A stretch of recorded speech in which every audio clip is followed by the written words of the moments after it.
Well, here we are, viewers. Welcome Barry Peatling to the Barry Peatling Football Show. Well, thanks very much, Colin Sutcliffe. Welcome to the viewers out there on a nice sunny day in Chelsea. And here we are once again on a Monday, a lovely Monday afternoon. Turned out to be a fantastic day. It is, yeah. After a really nice evening. So we're going to talk about the big game. This is Mornington versus Chelsea. But before we get into that, you want to tell us about this? Yes, one of my top 5 games I've ever played in my life, I reckon. This game here, and Mornington played Horsham in the 1962 second semi-final. And so who was it against? Against Horsham. And you were underdogs. We were certainly underdogs, and we should have won easy that day, but what's the bump trading mood? Been more physical, Colin. Okay, from the very first bounce. We were there. And you've unsettled them, the opponent's spot. You go and get the ball policy. It was first in, best dressed. And the only reason we lost that game, or drew the game, was because we was bad kick, and bad kick on my part, would you believe? I kicked 3 goals, 5 and 3 out of bounds, or 3 hit the post. Okay. It says here that Peatling put everything into a long shot which hit the post. Okay, another lifesaver. So you let him off the hook a little bit. I mean, the courage of the game there, I mean, I was mentioned about 20 times. I mean, that was one of probably my top 3 best games of all my life. I'll just go through the stats for the viewers, and you got best on ground, and which won you the Sportsman of the Month award. It was Sportsman of the Week, but then they have one of the month, and I got that. I got Sportsman, that's more of a big deal. It's a big. I got Sportsman of the Week for that game. But yeah. They've won the Sportsman of the Month every month, and that won the 2 awards. It says dynamite. I'll go through the stats. 38 kicks, 11 marks, 3 goals, 5 behinds, best on ground, Sportsman of the Month. And the week... 38 kicks, 11 marks. 38 possessions, I guess. 38 kicks, yeah, and 11 marks. Possession. And so there's got a few little headlines here, little snippets about you and Kevin Northcote, league's best roving combination. Questions asked. And there's some other good stuff. You being dynamic, which is pretty good. That's the Sportsman of the Week. Sportsman of the Week. Clever, repugnant rover, Barry Peatling is the Mail Times, and Hines Sportsman of the Week. While Hines involved classy exhibition in the second semi-final. There we go. I mean, we only kicked 6 goals, 12, and I kicked 3 goals, 5. Head sponsor back then, I guess. Hines, yeah. About 48 tins of pea soup and tomato soup, and I give them all away. Oh, very good. But it was a pretty... we should have won that game, and we should have won... And the following week we played Warwick and Mill, we got beaten by 2 points. Wow. I got best on the ground that day too. Pretty good. Oh yes, I remember that one, yeah. So that's all very interesting. Well, it was bringing back some good memories, eh? Well, let's have a look at the game. Firstly, what was the weather conditions on Saturday down at Mornington like? It was a very, very nice day down there, and the ground was in good nick for a change. The last few years down there it's been pretty ordinary, but the ground's been... It was pretty warm, wasn't it? It was lovely day. It was about 20 degrees, and not a big crowd, not a bad crowd, but there was just a perfect day for football. Any changes? There was a lot of changes, Colin. Out was Murasic, beg your pardon, Lancaster, Abdallah, he'll be out for another week, Thomas, and Finnymore, who was be out for the season. Okay. Very sad. Yes, he dislocated, or no, not dislocated, he did something. No, ACL, what do you call AGL? Your knee, the knee. Something over your knee. In comes Bywaters, Nicky Alsep, Ryan Orchard, Ryan Dyer, Jackson Arthur, and Michael Shaw, who made a very good debut. I'll talk about him later, Michael Shaw. He's a brother of the fellow who's playing for Brisbane at the moment. Oh, you mean Gold Coast, Matthew Shaw. Matthew Shaw, he's a brother of him. Got blonde hair, he's got blonde hair. Yeah, and he's grown about 2 inches from last year from the under-18s. Okay, good stuff. Well, let's get into the first quarter. Tell us about that. Well, the first quarter was, they sort of jumped us a bit, but we sort of held on, but they finished up kicking about 6 goals. That's Anthony Francina, played for Carlton a couple of years ago. Remember him? Yeah. He's played a fair sort of game too, number 4. He was Mornington. Yeah, he played, it might have been 2 or 3 years ago, but he played for Carlton. Right. On baller. Okay. But here with him and little Cameron, little fella. But we finished up. What were the scores? You got any scores? The first quarter was 6. They kicked 6-9. They could have put it out early in in the first quarter, but we kicked 1-3. But the second quarter, Yep. kind Tell of us about the second it was quarter. the best quarter of the season for Chelsea. Mm-hmm. 6 goals, and they could have been more. So we had a bit of a comeback. Was it because of a wind? No, it wasn't a win. It was just we put in. Look, we got 2 or 3 young fellas. They're going to be all right in the next 2 or 3 years. As I say, we've probably got about six under 18s playing at the moment. That's how short we are with the capital's not very much on the ground out there. See? Yeah. Okay. So we got a few injuries. We're a bit down from last year as well because actually there were 7 changes altogether because someone else pulled out before the game. But okay. So the second quarter. 7-5 Chelsea. Yep. To Mornington 10-14. Well, I mean, we're looking a bit of a chance, eh? Yeah. Only 4 goals behind. We came back. But the third quarter, that gives us the third quarter. We lapsed a bit. I'll tell you, but Ryan Stewart had about 11 or 12 possessions in the third quarter. He had played an amazing game. He's back where he belongs, Colin, half back flank. You must have heard me. He was out of position, wasn't he? Well, he's playing on a wing and in the centre last week. He's the most attacking half back flanker in the competition, and he kept us in the game in the third quarter. And what were the scores at the end of the third quarter? Well, I'll tell you now, Bradley Clark was he was playing a fair sort of a game most of the day, but his brother Jason, he went missing, but he came good in the last quarter. I'd say something about him in the last quarter, but they and Michael Shaw put in. He come on in the second quarter on the interchange, and he was sort of a little bit out of place, but I'll say something about him later. But he was starting to show his class. But the third quarter was 8-6 Chelsea to Mornington 15-18. Right. So and it could have been another 15 or 16 goals wipeout, but we did battle in the last quarter. But so it's starting to look a bit too hard at that time. Well, what were behind? They were about 7 goals behind. 8 goals behind. I thought, oh, another 15 goals behind, but they did battle out Chelsea, and so last quarter. But Joel Conley, he was doing an amazing job in the ruck all day. He played a fair sort of game, Joel Conley, and was putting in. But no, at the finish, they were just too classy. What was the final score? Do you know? Well, Chelsea kicked 10 up. We kicked 2 goals still in the last quarter, which is not too bad for us at the moment. And they kicked 19-22. I mean, they could have wiped us off the board if they kicked straight. So it was only about 11 goals. It could have been another 100-point defeat. It could have been easy, but it was. It was a tricky sort of a wind on Saturday, wasn't it? Yeah, it wasn't much of a breeze, but Chelsea, I mean, I'm very happy about how I mean, you shouldn't be happy getting beaten by 12 goals, but they did have a go, Chelsea, and it was very good to see, and the young fellas are stepping up, which is good. Are we seeing the team getting any better? Well, of course they are, but who do you think they got next week? They got Kringle.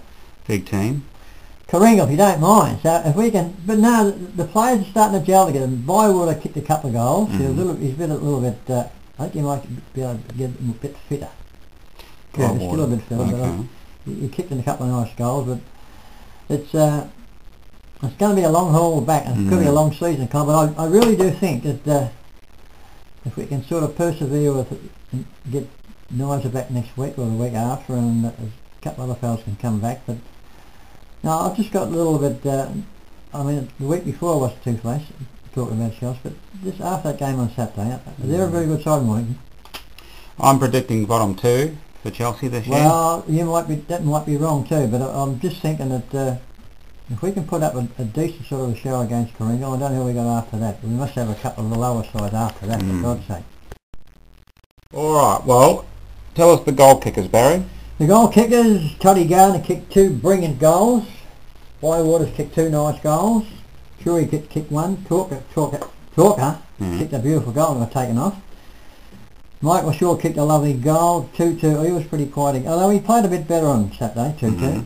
Bradley Clark kicked a nice goal, and Joel Conley kicked 1. Right. So those are the goal kickers. Now just give us your group of best players. Well, not in order. I'll sort of Bradley Clark, Conley, Stewart, Toddy Gardner. Who was Michael Shaw in the last half? There wasn't too many. I mentioned Joel Conley, didn't I? Yeah. And there wasn't too many players. Rory Gregg, he played on a good game, Rory Gregg. He's on the comeback. Yeah, I like to start. Well, you give credit where credit's due, don't you? I do. I mean, I had a bit of a go at him a few weeks ago. He's stepped up. Maybe well done, Rory. You're holding that back line together. Okay, all good news. Yeah. All right, well, give us the votes. One vote. One vote to Toddy Gardner. He kicked a beautiful goal on the wrong side of his body, but he's going to be going back to Frankston next week, I think. Oh, okay. 2 votes. 2 votes to Joel Connolly. Battle hard all day, Joel. Very You're good. doing a good job. Excellent. And 3 votes. 3 votes to Ryan Stewart for a great captain's game. Ryan Stewart, 3 votes. So that's That's only where he interesting. belongs, Ryan. That's where you should stay, there, on half-back flank. Now, did Rory almost get a vote? Nearly got a vote, Rory. I tell you what, he delivers the ball very well when he gets the ball, Colin, in the back line. He took a couple of very good marks down there, but he's starting to settle into it now, I think, hopefully. He's a little bit cumbersome at times, but... No, he wasn't. The last couple of weeks he's no turnovers, Colin. That's a big thing in football. Yep. Don't turn over. He gets the ball, he's been a bit cleaner. And he takes a very good mark too. He's about 6'7". Yeah. All right. Well, you've got you want to talk about the interchange? Yes, I do. I'll tell you what, the interchange. I don't know what these fellas do. I know they watch a lot of the AFL, have their interchange every 5 seconds, but a couple of fellas coming off the ground and they're not tired. I mean, they get these big boards and just keep moving things around. And Talker kicked a beautiful rally, dragged him off. They took Michael Shaw off. They took Joel Connolly off. I mean, they're not tired. I mean, you just take them off for something to do.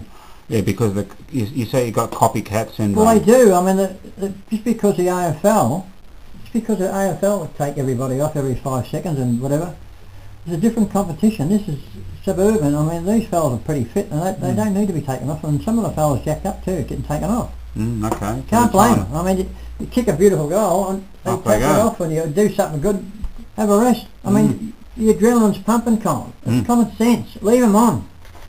Just tell us your main problem there. So you just want less interchange is really the key, is it? Interchange when you have to interchange, Colin. You don't just interchange just for something to do and sort of make yourself look important. So yeah, okay. So just that's all it is. Don't be a copycat, and don't change people who are on a roll. It's a different competition. These fellas. I know if you kick the goal, the ball comes around again, you're all hyped up, you want to kick a goal, you're going on and drilling. You kick 2 or 3 in a row, mate. I mean, if that was me, I wouldn't come off. So listen, see you later, mate. No. Well, what's your general comments on the game? Well, I was quite pleased with the game, Colin, as I said in my headline. Chelsea battled very hard and against all the... I mean, the team is well below, it's probably at least 50% worse than it was last year.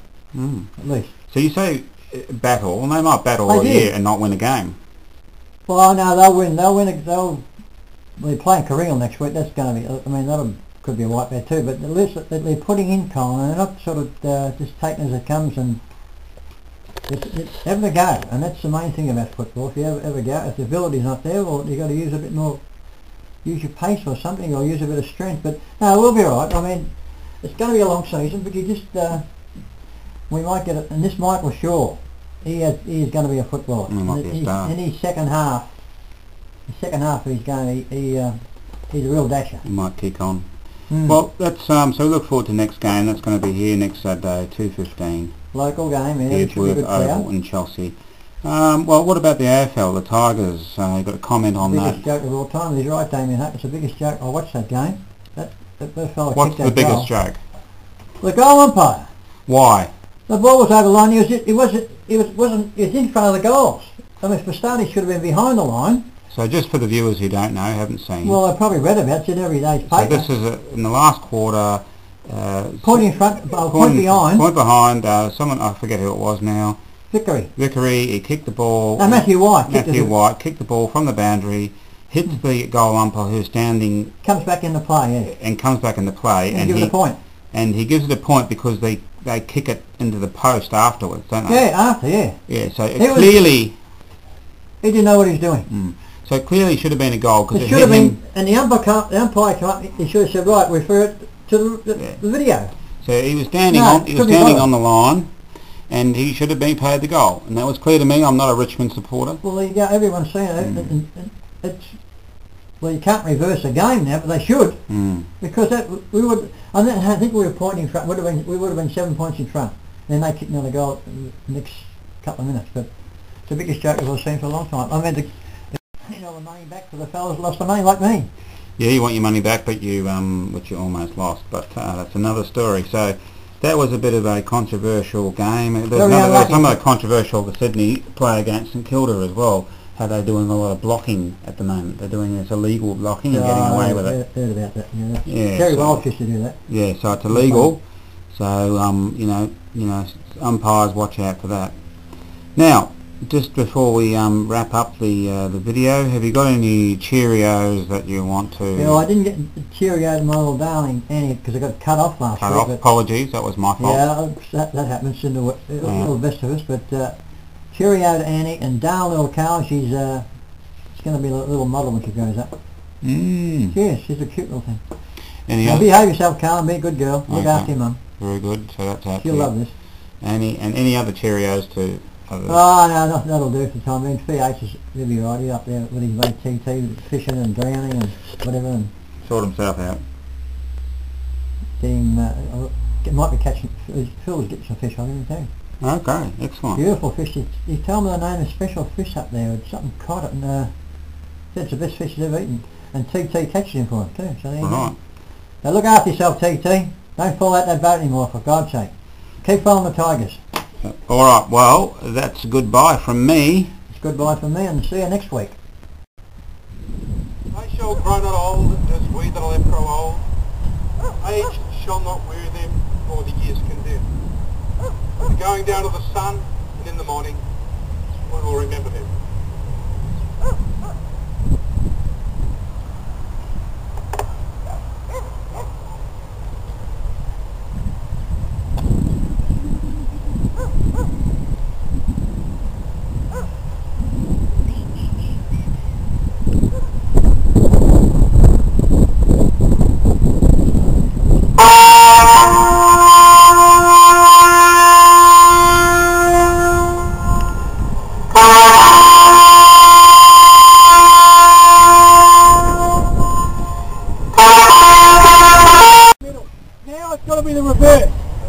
If it's in their forward line, mid, you've got to look outside. If they're all pushing back and creating a wall, you guys have either got to win the footy or kill it, or you've got to run it out together. It's no use just kicking it out because your immediate opposition is going to be waiting for it.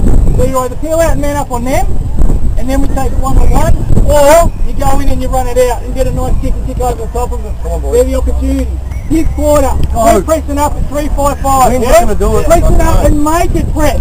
Come on, There's got to be plenty of voice. I've got no doubt if you work your asses off, the midfield increase by 10 to 20%, the scoreboard will take care of itself. That's it, boys. Out, nice and hardly cut. And it's hard to kick a goal down that end. And he goes to kick out and the blokes are walking.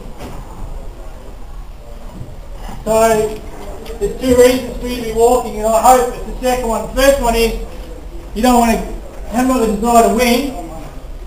The second one is you're too tired and you can't get there. And it was blatantly obvious. We were watching from the bench. Everyone was walking. When it's a game of the balance, to kick some goals, at least make a contest of it, you need to be up and about. And that's why at training, if we're doing any drills, like 5-on-2, I tell you to jog back, don't walk back, because that's the sort of stuff we need. You need to work on that extra stuff. Now, I know blokes can miss training, and everyone's got a good excuse, but as we said when we had our meeting, what are you doing to make it up? Because I guarantee you it's not as hard as how we're training. So that's what we need. I thought our guys who came in the side, all the guys, including the older guys who came in the side, gave them something today. Yeah, 7 changes is a massive change to any team, but I thought they applied themselves well. Alright, so hold your heads up. The next thing we've got to do is show some respect to Mornington and go upstairs. I don't think there's enough blokes doing that at the moment either. We spoke about that earlier in the year. So we all need to go back upstairs. I don't care if it's a 5 minutes, 10 minutes, 20 minutes. And it shows that we're united as well, that we stick together. I don't know where anyone's got to be on a Saturday apart from the footy club. Your footy players, your contractors. That's part of it. Part of being a player. So we go upstairs together, rehydrate properly, then have a beer, and then we need to get back to our footy club. Then we need to get back to our footy club. We're going to start doing awards. No matter if we're home or away, we need to get back. So everyone needs to be back at our club at 6:30. At 6:30, everyone be there.